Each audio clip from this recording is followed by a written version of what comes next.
Hello friends, ఇక్కడ number సిరీస్‌కి సంబంధించిన ఒక ప్రాబ్లమ్ ఇవ్వబడింది. అలాగే ఆప్షన్స్ కూడా ఇచ్చారు. ఎలా చేయాలో ఇప్పుడు చూద్దాం. ఇది రీజనింగ్ కాన్సెప్ట్ నంబర్ సిరీస్ అనమాట. ఇలాంటి ప్రాబ్లమ్స్ ఇచ్చినప్పుడు మనం చిన్న లాజిక్‌ని యూజ్ చేసుకుంటే మనం ఈజీగా ఫైండ్ ఔట్ చేయొచ్చు. ఇక్కడ మిస్ అయిన నంబర్ ఏదో ఫైండ్ ఔట్ చేయాలి. ఎలా చేయాలో ఇప్పుడు చూద్దాం. ఫస్ట్ ఇచ్చిన క్వెషన్‌ని మనం పూర్తిగా రాసుకోవాలి. రాసుకున్న తర్వాత దాన్ని ఒక నిమిషం పాటు బాగా అబ్జర్వేషన్ చేస్తే మనకు ఒక ఐడియా వస్తుంది. ఎలా అంటే ఇప్పుడు 9, 64, 25, 216, 49 మనకేమనిపిస్తుంది? ఇందులో స్క్వేర్స్ ఉన్నాయి, క్యూబ్స్ ఉన్నాయి అనిపిస్తుంది గదా! సో, మనకి ఈజీగా అర్థమైపోయింది. స్క్వేర్, క్యూబే అని. మరి చూద్దాం. ఇక్కడ 9 అంటే 3 స్క్వేర్, 64 అంటే మనకేముంది?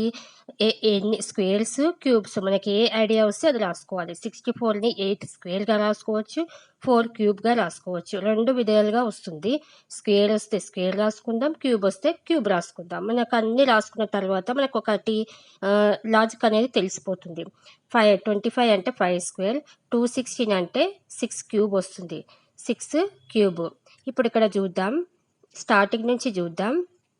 ఇక్కడ 3 వచ్చింది. ఇక్కడ 4, 8 ఉంది గదా!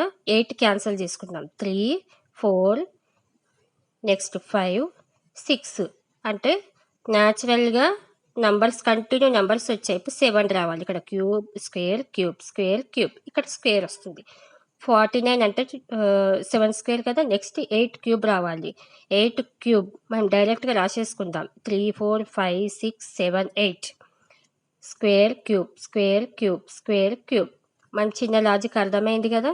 సో, ఇక్కడ 8 క్యూబ్. 8 క్యూబ్ అంటే మనం మల్టిప్లికేషన్ జేయాలి. 8 ఇంటూ 8 ఇంటూ 8 మనకు 512 వస్తుంది. మనకు థర్డ్ ఆన్సర్ అనేది కరెక్ట్ ఆప్షన్ అనమాట. 512 ఈ విధంగా సింపుల్‌గా చేయొచ్చు.